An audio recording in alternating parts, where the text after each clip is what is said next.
Hi guys, I'm Robert Bice. Thank you for watching these videos. Hope you do well in the tests and quizzes. I'm going to be walking you through Chapter 9, going through every single type of problem in the chapter. Let's start off in the very beginning with 9.1. Why does bread grow mold more quickly at room temperature than in the refrigerator? And you can see all these questions on the description part of this video. So you don't have to pull out your books or whatever. I'm doing all the work for you. You're welcome. Okay, so why does bread grow mold more quickly at room temperature than in the refrigerator? Alright, so think about it this way. There's nothing I can write on the board, so I just got to explain it and let you process it. The mold growing on the bread, that's a chemical reaction, right? Because something is changing physically, so a reaction has to be happening, basically. The general rule is, with temperature, is that it slows down reactions. And that's because temperature is the measure of how quickly particles are moving. If the temperature is very fast, they're vibrating really quickly. If temperature is lower, like in a refrigerator, they're moving a lot slower. So if the molecules are moving around trying to react with each other so that they can hit each other and, react to make mold in this situation, if they're in a refrigerator, that means they're going slower, right? Right. So if they're hitting less often, then that slows down the reaction. But if they're hitting, like at room temperature, they're moving this fast, which obviously is much faster than this. Which is why at room temperature, the particles will hit more, so the mold grows more quickly than in the refrigerator. There you go. 9.2 is the same. Okay, in the following reaction, this is 9.3 by the way. In the following reaction, what happens to the number of collisions between the reactants when more Br2 molecules are added? Here's the reaction. I'm not going to worry about the gas and solid stuff right now. I'll write that down later, but I don't want to waste your time. It's not really necessary for this question. 2HBr. Alright, so what happens when you add more of these molecules to the reaction? It'll speed it up because, like I said earlier, with the molecules hitting each other, with the bread and the temperature and the mold and whatnot, if you add more of these, then the hydrogens here can hit more of them. So let's say you've got 1, 2 hydrogens, and then 2 Brs. Let's say you have a crap load of hydrogen, crap load of hydrogen, and they're all colliding with these. But if there's only 2 of these, then there's nothing else for these to react with. So obviously the reaction will happen much slower. However, if we add more Br2, then more of these can hit and have collisions, which causes the reaction, which then makes 2HBr. Hope that makes sense, because that's basically, if you add more, it's going to happen faster, because more of these molecules are hitting these, and that creates that.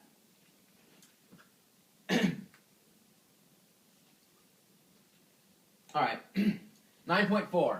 In the following reaction, what happens when you increase the volume on the reactions? So H2Br, it's the same reaction. Why the hell did I erase that? I'm an idiot. Yields 2HBr.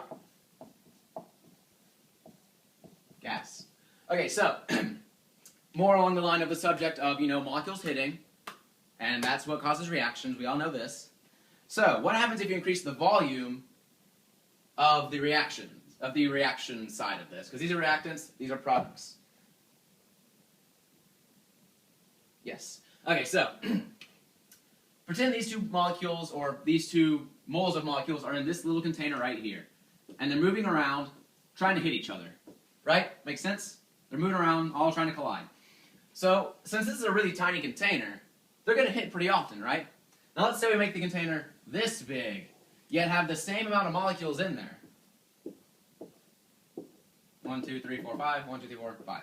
Okay, see, there's a lot more room for them to move around and not hit each other. See all that? This molecule here can be moving all in these directions and still not hit anything, right? But in here, it'll hit them, which means that the reaction would happen faster. But since the volume has been increased, the molecules are hitting each other less often, which means that the reaction happens at a slower rate.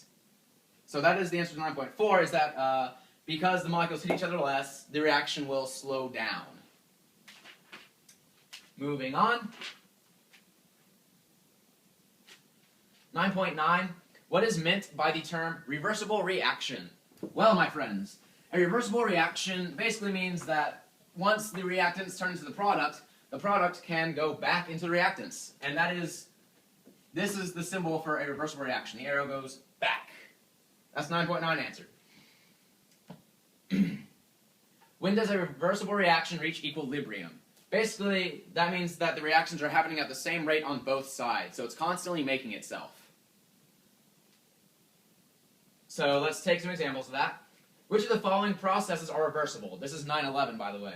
Never forget. 911A is breaking a glass. If you break a glass, you probably can't fix it back, so that is not reversible. Melting snow. So that's water. You're melting water. However, water can be refrozen quite easily, so yes, that is reversible. Heating a pan. You can heat a pan, it'll cool down, and you can reheat it again. That is reversible. 912. Which of the following processes are not reversible? Same question. Boiling water. Boiling water is reversible because it can boil, it'll turn into gas, it'll turn back into liquid eventually, and then you can reboil it. So that is reversible. Eating a pizza. Not reversible. Well, I guess I could. It's not reversible. Eating pizza, you don't want to re-eat a pizza after you already ate it. That's wrong. What's wrong with you? 9.12c, walking up a hill. I can walk up a hill right now. I'll be out of breath because I'm ridiculously out of shape. But I can walk back down, then walk back up. So that is reversible. Which of the following are at equilibrium? The rate of, this is 913. 913a. Which of the following are at equilibrium? The rate of the forward reaction is twice as fast as the rate of the reverse reaction. So the forward reaction is happening twice as fast as the reverse reaction. That does not sound like it's at equilibrium. And it is not at equilibrium. Equilibrium is when they're happening at the same rate.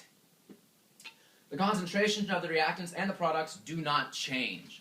So basically, the products and the reactants have the exact same concentrations throughout the entire reaction. So yes, that is at equilibrium, because to have that happen, you would need the same reaction speeds. So yes, equilibrium, it is.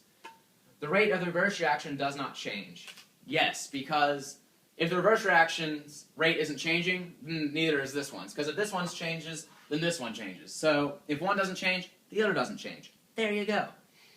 Moving on. Okay, 917. Identify each of the following as homogeneous or heterogeneous equilibrium. Here we go. I'm only going to do a few of these, not all of them, because I don't want to waste your precious time. I know you got drinking to do. Got to go downtown Athens. Woo, get drunk, party. Thanksgiving. I don't know, my family gets drunk on Thanksgiving. They go downtown. They go clubbing. They do whatever. 302G. All right. So is this homogeneous or heterogeneous? Homogeneous means that all parts of this thing are the same. So these are both gases. So yes, it is homogeneous. If I was to throw this in here, there's probably no room, but if I was to throw this in here plus H2O, which is a liquid, this would now be heterogeneous because liquid is not a gas. That's pretty simple stuff. Next up, I'll do 917D. So we have 4HCl, which I believe is a gas. That is a gas? Yes, it is. Okay, gas.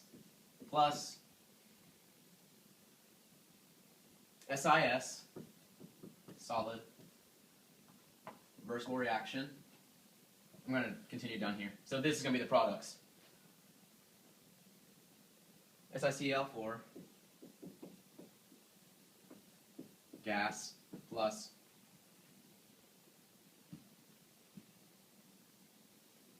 (2H2) gas. Okay, this is pretty easy. Same thing as before, except we've added more stuff, right?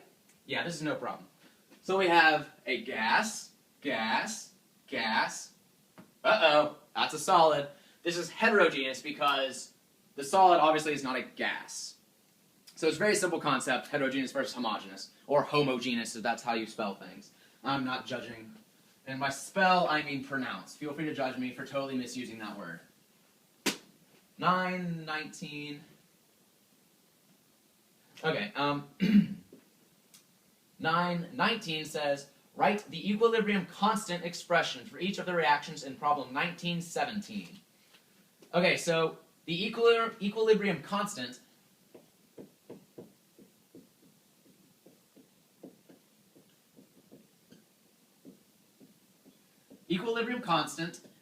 is the same thing as Kc. Kc, equilibrium constant. Pause the video right now, drill that, make sure you know this, because you're going to hear this a lot.